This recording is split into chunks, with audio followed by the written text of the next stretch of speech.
very end. Let me show you love. I know I pretend. Stick by my side even when the world is giving in. Oh, don't you worry, I'll be there whenever. Assalamualaikum Ibu. Saya Eriana Berlianti Dewi, mahasiswa Stikes Gombong Prodi Kebidanan. Saya kesini pertama silaturahmi, yang kedua di sini saya akan menyampaikan pendidikan kesehatan ke Ibu. Di sini ada riset yang pertama. Ibu kan kebetulan kemarin baru saja itu keguguran gitu. Saya akan menyampaikan tentang nih. Keguguran atau abortus adalah terhentinya proses kehamilan yang sedang berlangsung sebelum mencapai umur 28 minggu atau berat janin sekitar 500 gram. Umumnya, ketika usia kehamilan masih kurang dari 10 minggu, jaringan janin atau plasenta yang tertinggal di dalam rahim akan keluar secara alami dalam 1 atau 2 minggu. Ibu kemarin pas usia kehamilannya masih 8 minggu gitu.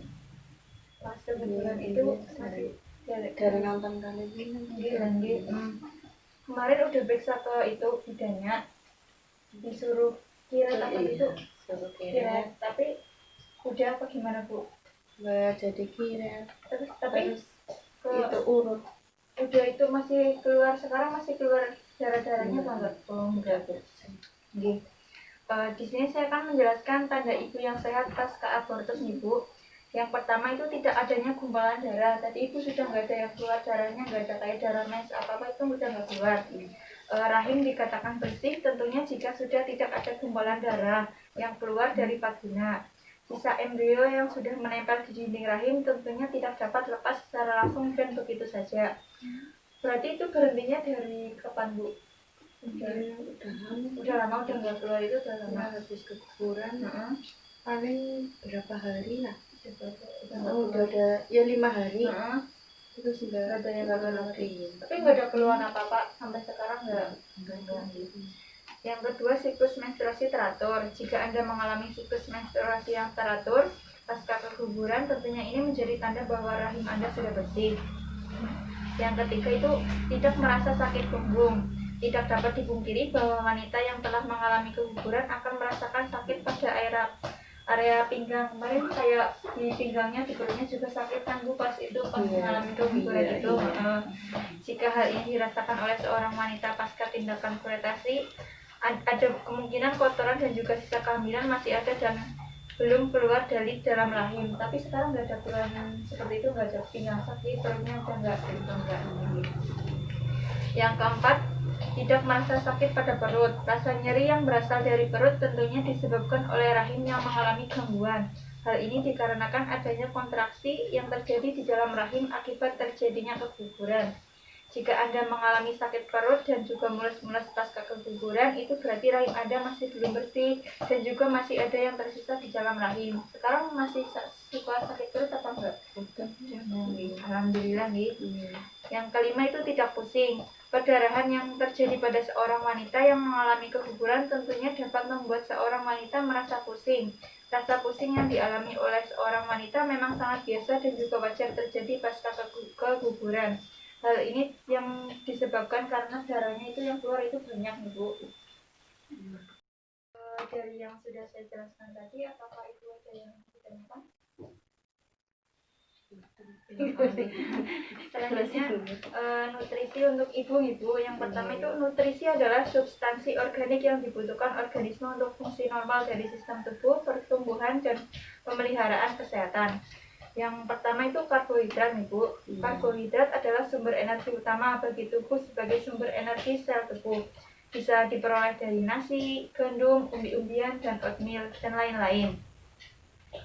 Yang kedua itu protein. Protein itu ada dua, nabati dan hewani. Protein berguna untuk pertumbuhan dan perbaikan sel. Bisa diperoleh dari ayam, ikan, kacang-kacangan, biji-bijian, tahu, tempe, dan lain-lain. Yang ketiga itu ada kebutuhan air minum, minimal itu 8 gelas air per hari Ibu. Bisa juga ditambahkan susu, teh, sirup, dan lain-lain. Selanjutnya sayuran dan buah. Sayuran adalah bahan pangan yang banyak mengandung kadar air yang dibutuhkan oleh tubuh. Contohnya itu sayuran ada bayam, daun katuk, wortel, sawi, kopi, terong, dan lain-lain. Buah-buahan ada jeruk, stroberi, pepaya, dan lain-lain Ibu. Di sini saya ngasih contoh, cuma ngasih contoh Ibu. Ini kan ada nasi itu sebagai karbohidrat, terus ada ikan, ada ayam ini, terus tempe tahu itu sebagai protein, sayuran ini Ibu. Jadi kalau sebelum Ibu masak itu, masaknya itu dicuci dulu baru dipotong Ibu. Jangan dipotong dulu baru dicuci, nanti itu gizinya bisa hilang. Jadi dicuci dulu baru dipotong. Ibu kan baru mengalami keguguran. Ibu pasca abortus sebaiknya mengkonsumsi gizi seimbang agar rahim kembali cepat pulih dan selalu mengkonsumsi buah dan sayuran Ibu. Selanjutnya saya akan mengajarkan cuci tangan ke Ibu. Cuci tangan yang benar Ibu. Bisa sambil ngambil Ibu sekalian dipraktekkan.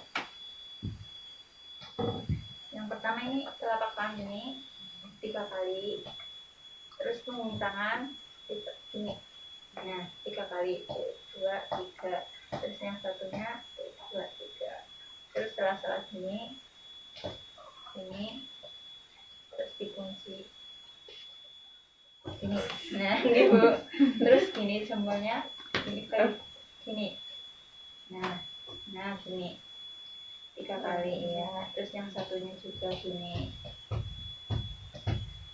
terus gini terus gini. Jadi biasa cuci tangan itu jangan cuma ngarah telas Ibu gini-gini top, jadi harus ini biar kumannya hilang, nggak ke mau makan mau ngapain aja itu harus cuci tangan seperti itu.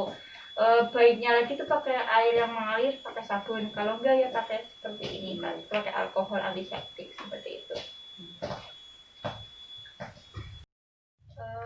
Di sini saya menjelaskan bahaya merokok bagi kesehatan Ibu.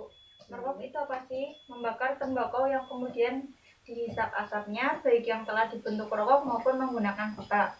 Kenapa merokok itu berbahaya? Soalnya itu zat yang di dalam rokok itu tidak ada bahan yang sehat, bahannya itu kimia semua Ibu. Ada karbon monoksida, itu membuat darah mudah mengendap dan dinding pembuluh darah kaku dan rapuh. Selanjutnya ada zat-zat kimia berbahaya yang bisa menyebabkan penyakit kanker. Ada juga nikotin, merusak jaringan saraf dan membuat ketagihan merokok. Jadi di rokok itu ada kandungannya dan nikotin, jadi membuat kita ketergantungan. Kalau nggak ngerokok katanya kan jadi kecut apa gimana gitu gitu. Terus ada timah hitam, ada itu racun yang merusak tubuh. Terus ada tar, memicu kanker paru-paru. Akibat dari merokok, yang pertama ada rusaknya susunan saraf, yang kedua penyakit jantung, yang ketiga penyakit stroke, dan keempat ada kanker paru, radang paru, penyakit ginjal, gangguan hati dan perut. Kalau udah kebiasaan merokok sih kan susah dihentikan Ibu. Dikurangi lah, soalnya kan kalau enggak ya merokok jangan di rumah, soalnya kan ini ada dedenya juga kan itu sih yang masih kecil kan ya, kasihan juga. Jadi kalau merokok ya boleh di luar gitu kan, walaupun kita nggak ngerokok tapi kita ikut ngirup asapnya, itu kita juga ikut terkena imbasnya, bisa malah lebih itu berbahaya perokok pasif daripada aktif gitu Bu. Yang selanjutnya ada rumah sehat. Rumah sehat adalah kondisi fisik, kimia, biologi di dalam rumah dan perumahan sehingga memungkinkan penghuni atau masyarakat memperoleh derajat kesehatan yang optimal. Syarat-syarat rumah sehat itu bahan bangunan sesuai dengan lingkungan tempat tinggal, ventilasi cukup, pencahayaan dalam rumah harus baik, mempunyai fasilitas dapur, ruang berkumpul keluarga, dan gudang. Bila ada kandang ternak itu terpisah dari rumah Ibu. Syarat penting rumah sehat itu harus memenuhi kebutuhan fisiologis, harus memenuhi kebutuhan psikologis, harus dapat menghindarkan terjadinya penyakit, harus dapat menghindarkan terjadinya kecelakaan. Dikatakan rumah tidak sehat apabila yang pertama ada kotor, ruangan pengap dan lembab, asap dapur tidak keluar dari rumah, sampah menumpuk, kamar mandi dan tempat air tidak bersih, lantai kamar mandi berlumut, dan penggunaan alat elektronik yang tidak tepat guna. Ada upaya untuk menjadikan rumah sehat adalah yang pertama membuka jendela setiap pagi dan siang. Jadi jendelanya dibuka Ibu biar udaranya berganti gitu. Yang kedua membersihkan rumah dan halaman rumah setiap hari. Yang ketiga kamar mandi dijaga setiap kebersihannya setiap hari. Membuang sampah pada tempatnya, mendapat penerangan yang cukup, dinding diusahakan terang, dan menata rapi barang dari rumah. Tadi saya sudah menjelaskan dari ada tanda rahim yang sehat karena ibu baru keguguran, terus ada nutrisi gizi seimbang, terus ada bahaya merokok dan rumah sehat. Dari semuanya itu ada yang ditanyakan, apakah sudah jelas Bu? Sudah jelas? Oke, alhamdulillah. Besok tadi yang saya sudah ajarkan cuci tangannya seperti itu Ibu, ada 6 langkah. Biar nanti pas ngapa-ngapain dan setelah ngapa-ngapain juga harus melakukan cuci tangan seperti itu. Bu, ini ada apa ya Bu? Sedikit dari saya buat Ibu ini. Tapi nggak ada apa-apanya ini Bu. Makasih banget. Enggak Bu, nggak nyusahin. Saya malah yang nyusahin Ibu jadi mengganggu waktunya. Makasih Ibu sudah bersedia membantu memenuhi tugas saya. Jadi saya tugasnya terpenuhi gitu Bu. Saya cuma bisa ngomong terima kasih ke Ibu. Gak bisa itu. Makasih banget, intinya saya sudah itu dibantu tugasnya sama Ibu. Saya minta maaf sudah merepotkan Ibu. Ya udah malah saya ngerepotin Enggak Bu.